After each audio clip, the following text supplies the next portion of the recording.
मेरा अफसाना चैनल पर आप सभी का स्वागत है। आप मेरे चैनल पर नए हैं तो मेरे चैनल को सब्सक्राइब कर लीजिए। शादी की पहली रात सबके लिए उत्साह से भरी होती है। शादी की पहली रात को लेकर लड़कियों में कुछ ज़्यादा ही टेंशन होती है। ऐसी ही कहानी कुछ इस महिला की है। महिला ने बताया कि जब वो दूध का ग्लास लेकर कमरे में गई तो चलिए सुनते हैं पूरी कहानी। जब मैं हाथ में दूध का ग्लास लिए बेडरूम में घुसी, अब तक सब कुछ वैसे ही था जैसा मैंने सोचा था, लेकिन मुझे बिल्कुल भी आभास नहीं था कि मुझे कुछ ही देर में जोरदार झटका लगने वाला है। कमरे में आती हूँ तो मेरा पति मुझे कसकर गले लगाता है, चुम्बनों की बौछार कर देता है और सारी रात मुझे प्यार करता रहता है। लेकिन वास्तविकता में जब मैं कमरे में घुसी उससे पहले ही वो सो चुका था। तब 35 की उम्र में मैं वर्जिन थी।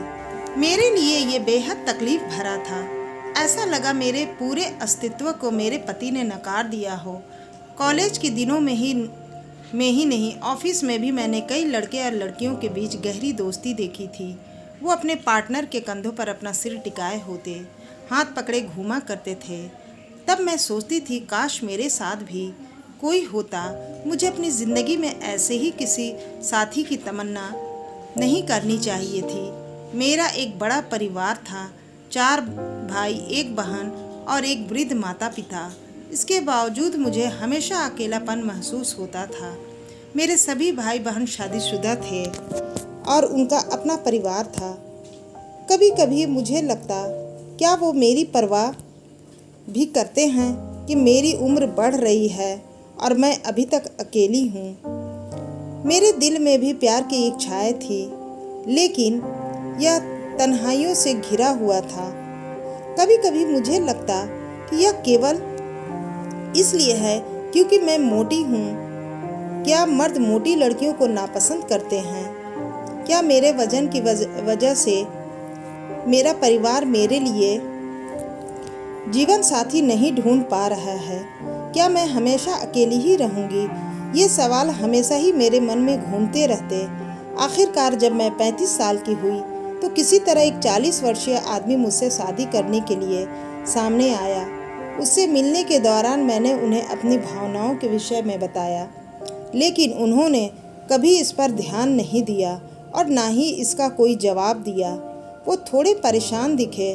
वो नीचे की ओर देखते हुए चुपचाप बैठ गए और केवल अपना सिर हिलाते रहे। मैंने सोचा कि आजकल महिलाओं से ज़्यादा पुरुष शर्मीले होते हैं और मेरे होने वाले पति भी कोई अपवाद नहीं हैं। शायद इसलिए उन्होंने कोई जवाब नहीं दिया। लेकिन शादी की रात हुई उस चीज़ ने मुझे उलझन में डाल दिया। मुझे नहीं पता कि उसने ऐसा क्यों किया। जब अगली सुबह मैंने उनसे पूछा तो उन्होंने कहा कि वो ठीक नहीं थे, लेकिन आगे भी कुछ नहीं बदला। हमारी दूसरी, तीसरी और कई रातें ऐसी ही बीती। जब मैं अपनी सास को यह बताया तो उन्होंने भी मेरे पति का बचाव किया। उन्होंने कहा वह शर्मिला है, उसे बचपन से ही लड़कियों से बात करने में झिझक रही है। उसने लड़कों के स्कूल में पढ़ाई की है। उसकी ना तो कोई बहन है और ना ही कोई महिला मित्र। हालांकि इस बात से मुझे अस्थायी राहत तो मिली, लेकिन मुझे इस विषय में सोचना बंद नहीं कर सकी। मेरी सारी उम्मीदें, सपने और इच्छाएं दिन ब दिन टूट रही थी। मेरी बेचैनी एकमात्र कारण सेक्स नहीं था। वो शायद ही मुझसे बात करते थे। मुझे लगता कि हमेशा मेरी उपेक्षा हो रही है। वो मुझसे दूर भागते। छूना पकड़ना तो दूर की बात थी। अगर कोई औरत अपने पहने हुए कपड़े भी ठीक करती है तो मर्द उसे ऐसा करते हुए देखने की कोशिश करता है। लेकिन अगर मैं कभी रात को पूरी तरह से अपने कपड़े उतार भी देती तो भी मेरे पति उदासीन बने रहते। क्या मेरा वजन उनके इस व्यवहार का कारण था? क्या उन्होंने मुझसे किसी दबाव में शादी की है? मुझे नहीं मालूम था। ये सब बातें किससे शेयर करूं? मैं अपने परिवार से बात नहीं कर सकती थी क्योंकि सब यही सोचते कि मैं बहुत खुश हूँ। लेकिन मेरे सब्र का बांध टूट रहा था। मुझे इसका हल ढूंढने की ज़रूरत थी। आमतौर पर छुट्टियों वाले दिन भी वो घर पर नहीं रहते थे। वो या तो अपने किसी मित्र के घर जाते या अपने माता पिता को बाहर ले जाते थे। संयोग से उस दिन वो घर पर ही रहे। मैं कमरे में घुसी और अंदर से दरवाज़ा बंद कर दिया।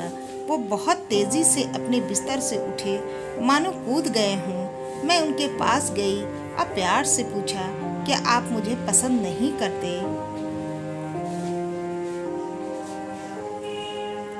हम अब तक एक बार भी अंतरंग नहीं हुए हैं, ना ही अपने अब तक कभी अपनी भावनाओं के विषय में ही बताया।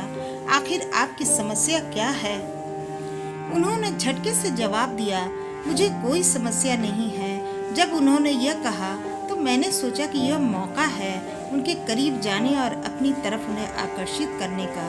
मैंने उनसे शारीरिक छेड़छाड़ शुरू की। मैंने सोचा इससे उन पर कोई असर होगा, लेकिन उन पर कोई असर नहीं हो रहा था। उनमें उत्तेजना का कोई भाव भी नहीं दिख रहा था। मुझे नहीं पता था किससे इस बारे में पूछना चाहिए, लेकिन यह बात मुझे परेशान करती थी, जैसे कि किसी स्त्री की सुंदरता के बारे में पुरुष आकलन करते हैं। मैं क्यों अपने पति के शारीरिक गुणों का आकलन नहीं कर सकती? अगर मुझे उनसे कुछ उम्मीदें हैं तो यह गलत क्यों है? फिर मुझे एक दिन ये पता चला वो नपुंसक थे और डॉक्टर ने हमारी शादी से पहले ही इसकी पुष्टि कर दी थी। वो अपने माता पिता सब कुछ जानते थे, लेकिन मुझे अंधेरे में रखकर मुझसे धोखा किया गया।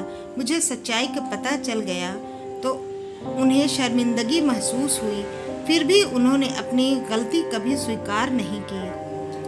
समाज हमेशा महिलाओं की छोटी से छोटी गलती को बढ़ा चढ़ाकर पेश करता है, लेकिन अगर किसी मर्द की कोई गलती हो तो भी उंगलियां महिला की तरफ ही उठती है। मेरे रिश्तेदार ने मुझे सलाह दी, सेक्सी जीवन में सब कुछ नहीं है, तुम बच्चा गोद लेने का विचार क्यों नहीं करती? मेरे ससुराल वाले ने मुझसे विनती की, अगर लोगों को सच्चाई का पता चल जाएगा तो ये सब हमारे लिए बहुत शर्मिंदगी की बात होगी। मेरे परिवार ने मुझसे कहा, यह तुम्हारा भाग्य है, लेकिन इस दौरान मेरे पति ने जो कहा उससे मुझे बेहद ठेस पहुंची। उन्होंने कहा, तुम्हें जो अच्छा लगता है वो करो, किसी और के साथ हो सकती हो, मैं तुम्हें परेशान नहीं करूँगा और ना ही किसी को इसके बारे में बताऊँगा। अगर उसने तुम्हें बच्चा भी हो जाए तो मैं उसे अपना नाम देने के लिए तैयार हूँ। किसी भी औरत को अपने पति के ऐसे विचार को नहीं सुनना चाहिए। वो बेईमान था और वह खुद के और अपने परिवार के सम्मान को बचाने के लिए ऐसा कह रहा था। वो मेरे पैरों पर गिरकर रोने लगा और कहा, प्लीज़ इसे किसी को मत बताना और ना ही मुझे तलाक देना। उसने जो सुझाया वो मैं सोच भी नहीं सकती थी। अब मेरे पास केवल एक ही विकल्प था, या तो मैं उसे छोड़ दूं या उसे अपना जीवन साथी मानकर अपनी इच्छाओं का त्याग कर दूं। अंत में मेरी भावनाओं की जीत हुई। मैंने अपने उस तथाकथित पति का घर छोड़ दिया। मेरे माता पिता ने मुझे स्वीकार नहीं किया। अपने दोस्तों की मदद से मैं एक लेडीज़ हॉस्टल में चली गई। जल्दी ही मुझे एक नौकरी मिल गई। धीरे धीरे ही सही मेरा जीवन पटरी पर आने लगा और मैंने कोर्ट में तलाक की अर्जी डाल दी। मेरा पति और उसके परिवार वालों ने बेशर्मी दिखाई। उन्होंने सच्चाई को छुपाते हुए शादी टूटने की आड़ में मुझ पर ही शादी के बाद संबंध बनाने का आरोप मढ़ दिया। मैं लड़ी और अपनी मेडिकल जांच करवाई। 3 साल लग गए, लेकिन आखिरकार मुझे तलाक मिल ही गया। मुझे ऐसा लगा जैसा कि मेरा पुनर्जन्म हुआ है। तो दोस्तों, आपको ये आज की कहानी पढ़ने और सुनने के लिए दिल से बहुत बहुत धन्यवाद।